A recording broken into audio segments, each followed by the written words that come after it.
പ്രിയ സുമിയുടെ ഭാഗത്തുനിന്ന് എനിക്കും ഇങ്ങനെ സംസാരിക്കാനുള്ള അവസരം ലഭിച്ചതിനായിട്ട് കർത്താവിനെ സ്തുതിക്കുന്നു. സുമിയുടെ pastor doctor Raju K George അദ്ദേഹം ആണ് ഇവിടെ പ്രാർത്ഥിച്ചത്. കഴിഞ്ഞ 4 വർഷമായി ഈ കുടുംബവുമായി ബന്ധപ്പെടുവാനായിട്ട് ഇടയായി തീർന്നു. ആ കുടുംബത്തെക്കുറിച്ച് പറയുമ്പോൾ ഒരു കത്തോലിക്ക പശ്ചാത്തലത്തിൽ നിന്നാണ് ഒരു വിശ്വാസത്തിലേക്ക് നയിക്കപ്പെടാൻ ഇടയായി തീർന്നത്.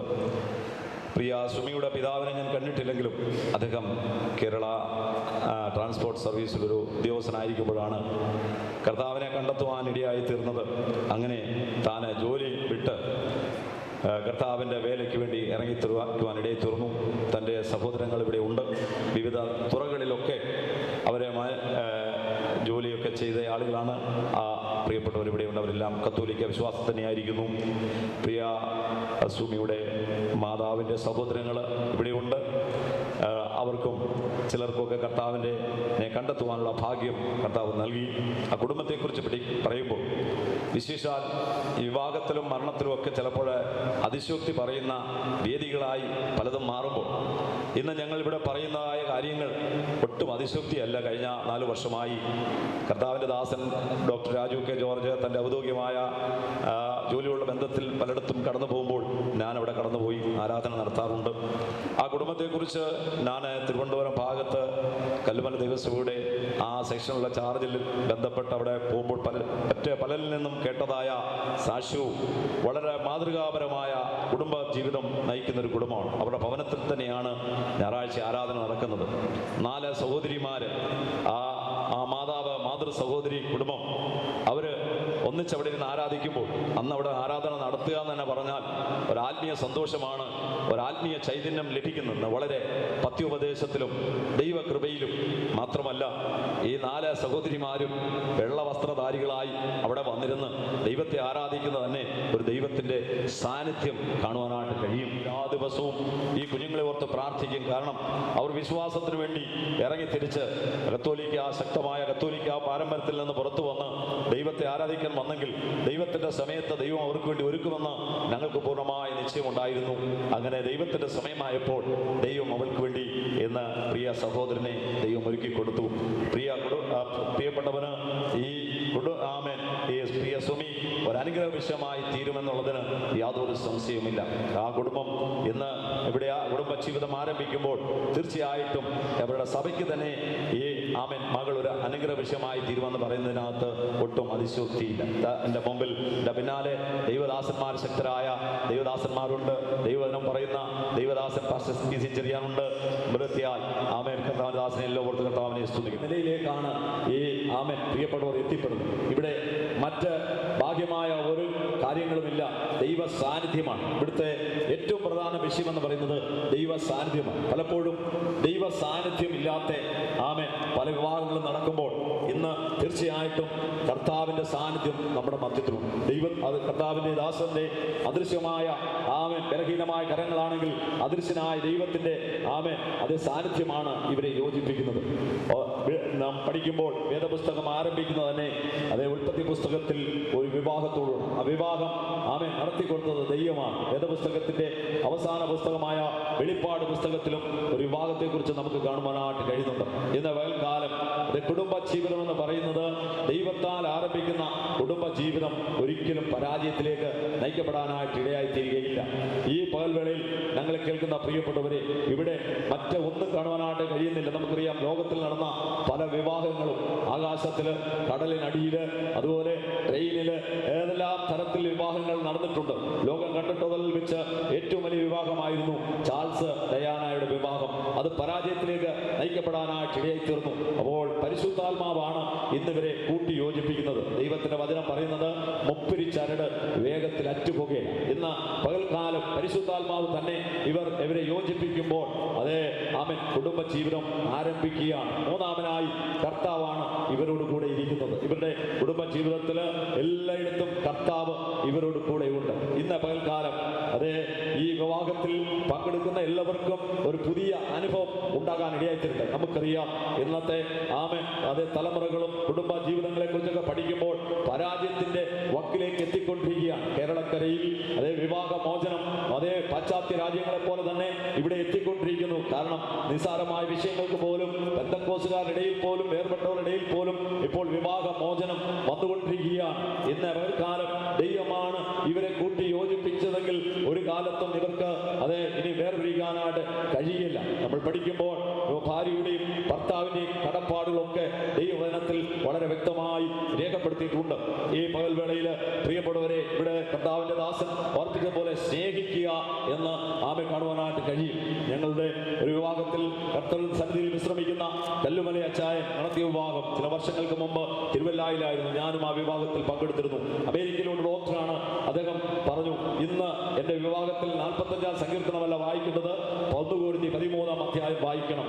അന്ന് തുടങ്ങിയതാണ് ഞങ്ങൾ അതേ വിവാഹത്തിൽ 1 കൊരിന്ത്യർ 13-ാം അധ്യായം മാത്രമേ വായിക്കുകയുള്ളൂ. ഈ കഴിഞ്ഞ 2 വർഷത്തിന് മുമ്പ് ആ പ്രിയപ്പെട്ടവനെ ഞാൻ കാണുവാനിടയായി തീർന്നു. 20 വർഷങ്ങൾക്ക് മുമ്പാണ് വിവാഹം നടന്നത്.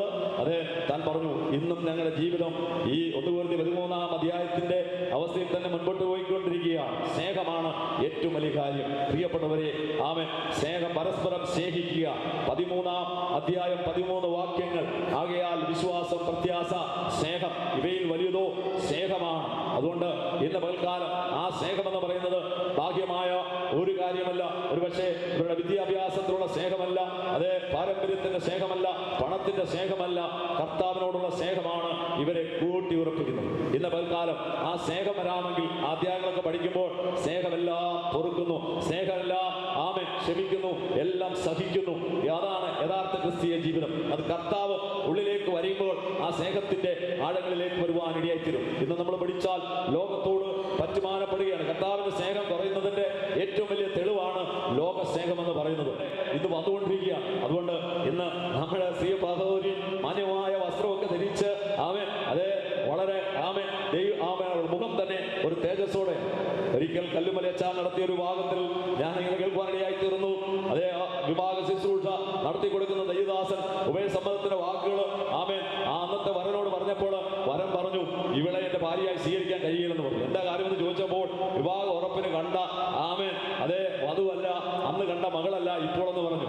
ആ പെണ്ണിന്റെ അപ്പൻ ഓടി വന്ന് പറഞ്ഞു, മോനെ അന്ന് കണ്ടത് തന്നെയാണ്, പക്ഷേ ഇന്ന് രാവിലെ ബ്യൂട്ടീഷ്യൻ വന്ന് ചെയ്ത പണിയായിരുന്നു. ഇന്ന് പൽക്കാലം പ്രിയപ്പെട്ടവരെ അങ്ങനത്തെ വിവാഹമല്ല വേണ്ടത്, അങ്ങനെ വിവാഹം ഒരുക്കുമല്ല. ദൈവവചനം പറയുന്നത് അവന്റെ കാന്തിയും തന്നെ തന്നെ ഒരുക്കിയിരിക്കുന്നു. ദൈവസ്നേഹം ഉള്ളിലേക്ക് വരുമ്പോൾ ഇതെല്ലാം ഉണ്ടാകാനായിട്ട് ഇടയായിത്തീരും. അപ്പോൾ ഇന്ന് പൽക്കാലം പ്രിയപ്പെട്ടവരെ, ലോകസ്നേഹം ദൈവത്തോട് ശത്രുത്വമാണ്. അപ്പോൾ ആ ലോകസ്നേഹം നമ്മുടെ ഉള്ളിലേക്ക് വന്നാൽ കുടുംബജീവിതം ഒക്കെ പരാജയപ്പെടും. മറ്റൊന്ന്, കുടുംബജീവിതത്തിന്റെ പരാജയത്തിന്റെ കാരണം എന്ന് പറയുന്നത് പ്രാർത്ഥനയ്ക്ക് സമയമില്ലാതെ പോവുകയാണ്. ദൈവവചനം വളരെ വ്യക്തമായിട്ട് പറയുന്നു, കുടുംബജീവിതം ആരംഭിക്കുമ്പോൾ പ്രാർത്ഥനാ ജീവിതം ആരംഭിക്കണം. കേൾക്കുവാൻ ആളുകൾക്ക് സമയമില്ല, ദൈവവചനം പങ്കിടുവാൻ സമയമില്ല. എന്റെ പൽക്കാലം പ്രിയപ്പെട്ടവരെ ഓർപ്പിക്കുവാനുള്ളത്, കുടുംബജീവിതം ആരംഭിക്കുന്നതിന് മുമ്പേ ഈ ദൈവവചനം ധ്യാനിക്കണം. ദൈവവചനം ധ്യാനിച്ചു കഴിയുമ്പോൾ പാപത്തെക്കുറിച്ച്, നീതിയെക്കുറിച്ച് ബോധം വരുത്തുന്ന പരിശുദ്ധാത്മാവ് രൂപാന്തരപ്പെടുത്തും. എങ്ങനെ ജീവിക്കണം ഈ പുസ്തകത്തിൽ രേഖപ്പെടുത്തിയിട്ടുണ്ട്. ഭാര്യയുടെ കടപ്പാട്, ഭർത്താവിന്റെ കടപ്പാട്, കുടുംബജീവിതത്തിന്റെ കടപ്പാടുകൾ. ഒരിക്കൽ അത് വിവാഹം നടത്തിയപ്പോൾ കർത്താവിദാസൻ GC സാറ് ഈ 5-ാം അധ്യായത്തിന്റെ അവസാന ഭാഗവും എനിക്ക് എഴുതി തന്നത് 6-ാം അധ്യായത്തിന്റെ 1-ാമത്തെ വാക്യങ്ങൾ വായിക്കണമെന്ന് പറഞ്ഞു. കാരണം അവിടെ വായിക്കുന്നത് അമ്മയപ്പന്മാരെ സ്നേഹിക്കണം.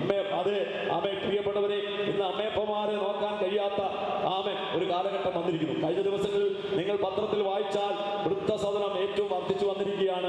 കേരളക്കരയിൽ, കുമ്പനാട്ടും മറ്റ് പല സ്ഥലങ്ങളിലും കൊണ്ടുവന്ന് അമ്മയപ്പന്മാരെ ഏൽപ്പിക്കുമ്പോൾ, പ്രിയപ്പെട്ടവരെ, കുടുംബജീവിതം ഇവിടെ ആരംഭിക്കുമ്പോൾ അമ്മയപ്പന്മാരെ നോക്കുവാൻ ഇവർ കടപ്പെട്ടവരാണ്. പ്രൈസലോ. ഈ പകൽക്കാലം പ്രിയപ്പെട്ടവരെ, അപ്പോൾ കുടുംബജീവിതത്തിന്റെ ഏറ്റവും പ്രധാനമായ കാര്യം കർത്താവിന്റെ സാന്നിധ്യം ഉണ്ടായിരിക്കണം. ലോക സാഹചര്യങ്ങൾ ലോകത്തിൻ്റെതായ എല്ലാം വരുമ്പോൾ കർത്താവിനെ മറന്നു പോകാൻ ഇടയാകല്ലേ. ദൈവത്തെ മറന്നിട്ട് ഒന്നും ചെയ്യാൻ കഴിയുന്ന പോലത് കർത്താവാണ് നമുക്ക് വേണ്ടി പ്രവർത്തിച്ചത്. ഒരു മനുഷ്യനും നമ്മളെ സ്നേഹിക്കാതിരുന്നപ്പോൾ, ഒരു മനുഷ്യനും ആമേൻ നമ്മളോട് കനിവ് തോന്നാതിരുന്നപ്പോൾ ദൈവം നമ്മളെ സ്നേഹിച്ച ആ സ്നേഹമാണ് ഏറ്റവും വലുത്. ഭാര്യ ആമേ ഭർത്താവിന് കീഴ്പ്പെട്ടിരിക്കണം. അവയെ പ്രൈസറോ. ഇന്ന് പകൽക്കാലം പ്രിയപ്പെട്ടവരെ, ഈ കുടുംബ ജീവിതം ഏറ്റവും ധന്യമായി ആമേ തീരട്ടെ. ആമേൻ. എന്റെ വാക്കുകൾ ഞാൻ ഇവിടെ വിരാമൊഴിയാണ്. ആമേൻ. ഇന്ന് പകൽക്കാലം ആമേൻ ഇന്നത്തെ ആമേൻ വരൻ കർത്താവായ യേശു ക്രിസ്തു സദൃശ്യമാണ്. ആമേൻ. മണവാട്ടി ആമേൻ കർത്താവ് സഭയ്ക്ക് ആമേൻ സാദൃശ്യമാണ്.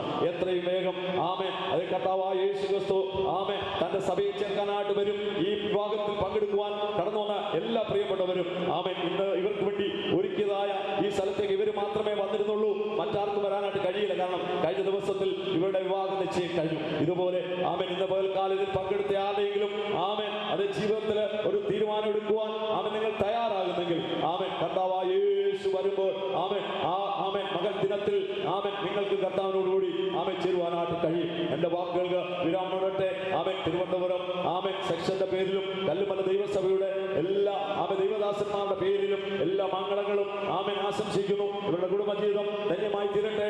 യഹോവ ഇവരെ തിരുമുഖം പ്രകാശിപ്പിച്ച് അനുഗ്രഹിക്കട്ടെ. ഇവർ ആമേൻ ഒരു അനുഗ്രഹ വിഷയമായി തീരട്ടെ. ആമേൻ. ഇവരായിരിക്കുന്നതായ സഭ ഏറ്റവും അനുഗ്രഹമായി തീരട്ടെ എന്ന് പറഞ്ഞുകൊണ്ട് എന്റെ വാക്കുകൾ വിരമിക്കുന്നു. കർത്താവിനെ സഹായിക്കും. തുടർന്ന് ദാനദാസ ചെറിയാൻ പാസ്റ്റർ സംസാരിക്കും.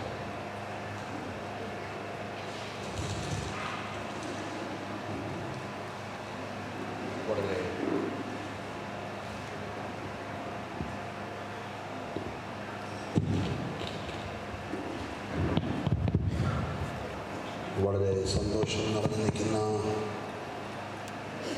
ഈ അനുഗ്രഹീത വിവാഹ ശുശ്രൂഷയിൽ വന്ന് സംബന്ധിപ്പാനും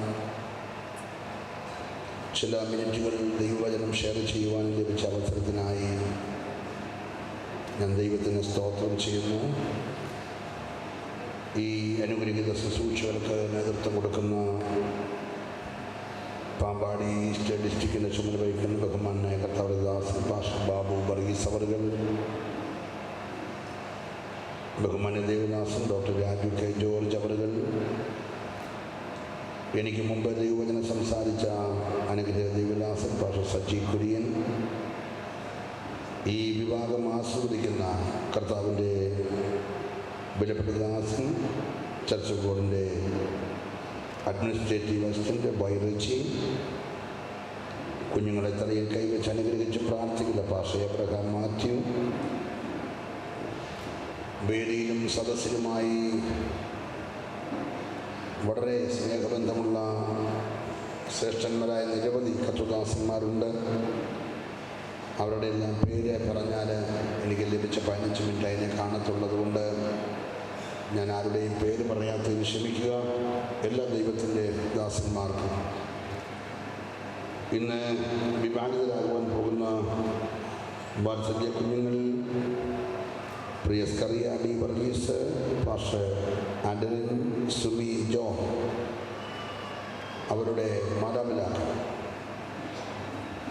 നീത്ത മണവാളൻ്റെ പിതാവ് തങ്കച്ചായൻ കുടുംബം, ഏക സഹോദരി റിൻഡു, ഞാൻ വളരെ ക്രിസ്തുവിൽ മകനെ പോലെ സ്നേഹിക്കുന്ന തൻ്റെ ഭർത്താവ് കർത്താവദാസൻ പാസ്റ്റർ തോമസ് കെ എബ്രഹാം, 2 ഭവനങ്ങളുടെ ക്ഷണം സ്വീകരിച്ചു വന്നിരിക്കുന്ന വളരെ ബഹുമാന്യരായ സദസ്സ്, വളരെ മനോഹരമായ ഗാനങ്ങൾ ആലപിക്കുന്ന അനുഗ്രഹീത ഗായക സംഘം, ഈ പ്രോഗ്രാമുകൾ ചിത്രീകരിക്കുന്ന ബഹുമാന്യ സഹോദരങ്ങൾ, എല്ലാവർക്കും വേഗം വരുന്ന കർത്താവിൻ്റെ നിസ്തുല്യമായ നാമത്തിൽ എൻ്റെ സ്നേഹവും ക്രിസ്തീയ വന്ദനവും അറിയിക്കുകയാണ്. ഇനി ഒരു ദീർഘമായ മെസ്സേജിന് വേണ്ടി ഞാനും സമയമെടുക്കത്തില്ല. കാരണം നിങ്ങൾ തിരുവനന്തപുരത്തു നിന്ന് എത്തിച്ചേരേണ്ടി വന്നതുകൊണ്ട് വളരെ വൈകിയാണ് നമ്മുടെ കല്യാണം ആരംഭിച്ചത്. വൈകി ആരംഭിച്ചാലും സമയത്ത് നിർത്തണമെന്ന് ആഗ്രഹിക്കുന്ന ധാരാളം ആളുകൾ ഉള്ളതുകൊണ്ട് കൃത്യസമയത്ത് തന്നെ ഇത് അവസാനിപ്പിക്കേണ്ടത് ശുശ്രൂഷിക്കുന്ന ഞങ്ങളുടെ കൂടെ ചുമതലയായതുകൊണ്ട് 1-2 ചെറിയ ചിന്തകൾ പറഞ്ഞ് ഞാൻ വേഗത്തിൽ ഇരിക്കുവാൻ കർത്താവിൽ ശരണപ്പെടുകയാണ്. ഇന്നത്തെ നീത്ത മണവാളൻ്റെ ഭവനവുമായി എനിക്ക് ദീർഘവർഷത്തെ ആത്മീയ സ്നേഹ ബന്ധമുണ്ട്. തൻ്റെ പിതാവ് തങ്കച്ചായൻ കുടുംബം തൻ്റെ സഹോദരിയെ വിവാഹം ചെയ്തിരിക്കുന്ന ഞാൻ ശുശ്രൂഷിക്കുന്ന റാന്നിയിലെ സഭയിലാണ്. കഴിഞ്ഞ 20 വർഷമായി ആ മകനുമായി എനിക്ക് വളരെ അടുത്ത ബന്ധം പുലർത്തുവാൻ കർത്താവ് സഹായിച്ചു. ഇന്ന് ഈ വിഭാഗത്തിൽ വന്ന് സംബന്ധിക്കുന്നതിൽ സന്തോഷം എനിക്കുണ്ട്. അല്പനിമിഷം ദൈവവചനം പറയുവാൻ ലഭിച്ച അവസരം ഒരു പദവിയായി ഞാൻ കണക്കാക്കുന്നു.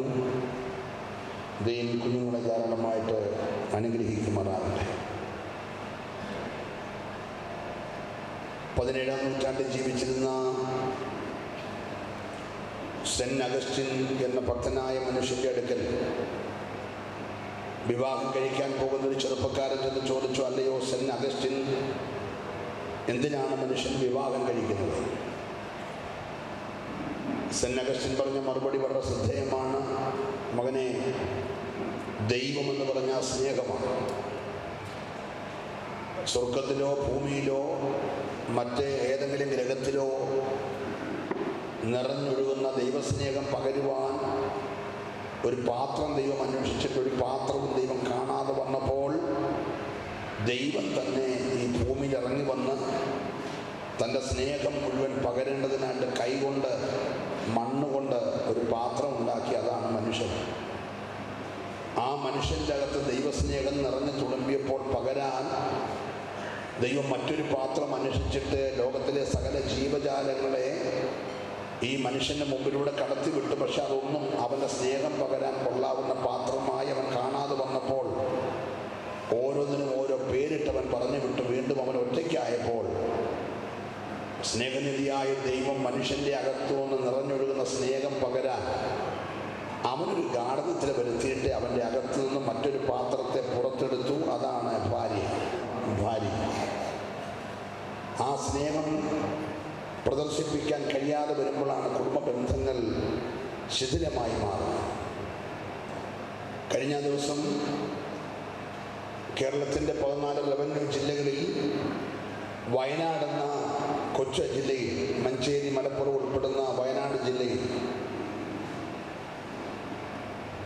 മാവോയിസ്റ്റ് എന്ന് പറയുന്ന തീവ്രവാദി സംഘടനകളുടെ കടന്നാക്രമണം ഉണ്ടാകാൻ പോകുന്നു എന്ന ഇന്റലിജൻസ് റിപ്പോർട്ടിനെ അടിസ്ഥാനമാക്കി കേരളത്തിലെ ഇന്റലിജൻസ് റിപ്പോർട്ടുകളും ടെലിഫോൺ മേഖലയിലെ ഉത്തരവാദിത്തപ്പെട്ടവരും പോലീസും ചേർന്ന് നടത്തിയ 48 മണിക്കൂർ നേരത്തെ ഫോണുകൾ മുഴുവൻ ചോർത്തി. ആരും അറിയാതെ മണിക്കൂർ വയനാട് ജില്ലയിൽ ആരോടൊക്കെ സംസാരിച്ചോ അതെല്ലാം അവർ ചോർത്തിയെടുത്തു. പക്ഷെ 48 മണിക്കൂറിനകത്ത് ഒറ്റ മാവോയിസ്റ്റുകളും ഫോണിൽ കൂടെ സംസാരിച്ചിട്ടില്ല. എന്നാൽ ഇന്റലിജൻസ് ഡിപ്പാർട്ട്മെൻറ്റിനെയും പോലീസ് ഡിപ്പാർട്ട്മെൻറ്റിനെയും വളരെ ഞെട്ടിച്ച ഒരു സംഭവം അവർക്ക് പിടികിട്ടി.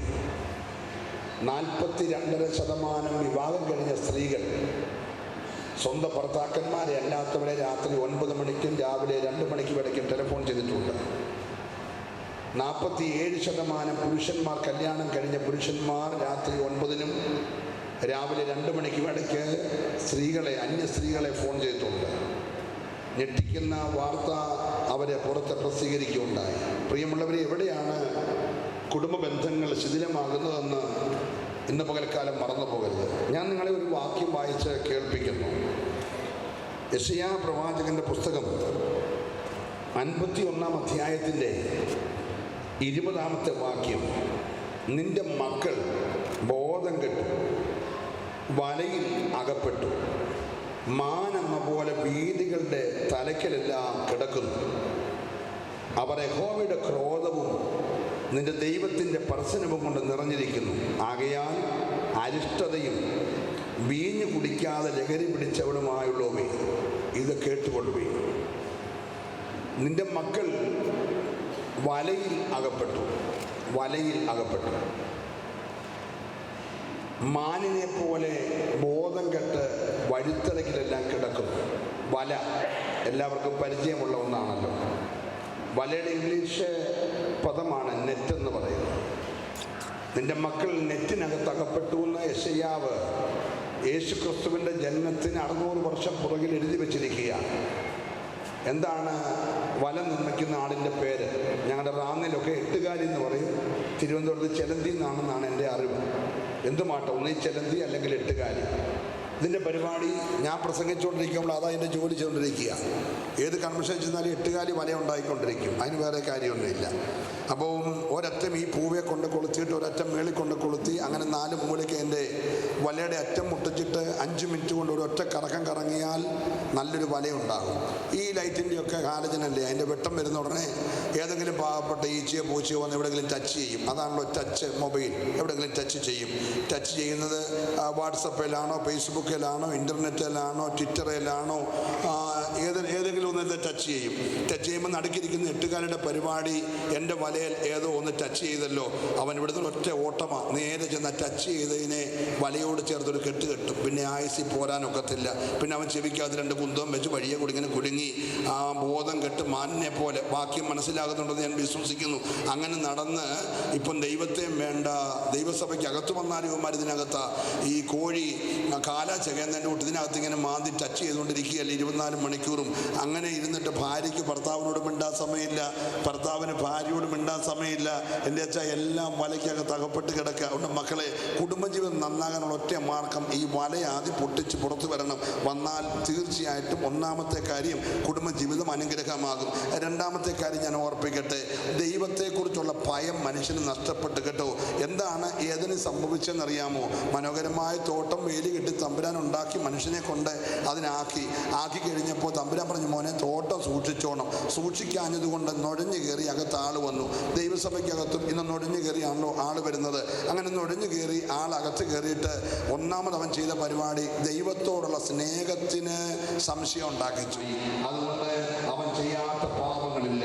അവൻ പാപത്തിന് അടിമയായപ്പോൾ തമ്പുരാൻ വന്നിട്ട് അവനെ ദൈവത്തിൻ്റെ തോട്ടത്തിൽ പിടിച്ച് വെളിയിൽ കൊണ്ടയാക്കി.